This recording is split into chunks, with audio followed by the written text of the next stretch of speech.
Hey everyone, it is New Year's Day, and something I'm asking all of my experts to do is deliver a New Year's message to you. And here is Matt, the mortgage guy. Here you go, Matt. Cool. I think I've got a two-part message. My first part message, I'll say it without getting teary-eyed. 9 short years ago, I was mentally, physically, spiritually bankrupt. I was filed Chapter 13 bankruptcy and was struggling with addiction and whatnot. So no matter how bad your 2020 is, know that there's plenty of people that have come before you and dug themselves out of a hole.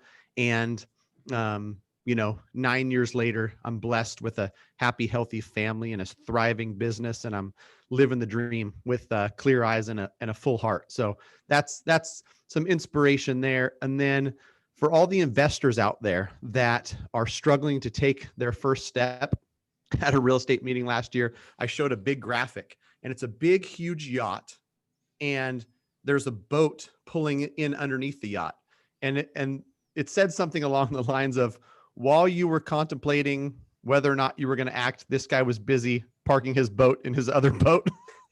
And I think it's a funny meme just to say, like, just do something. And it doesn't have to be huge. Your first single family investment, take a little bit of time and figure out what you want, where you want it, and what your criteria is, and know the market, but then just buy it.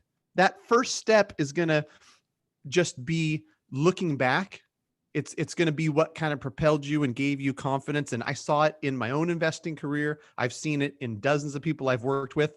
The first step is generally the most important one. So in 2021, if you haven't taken your first step, I hope it's the year you do. Awesome. That was very well said. Thank you very much.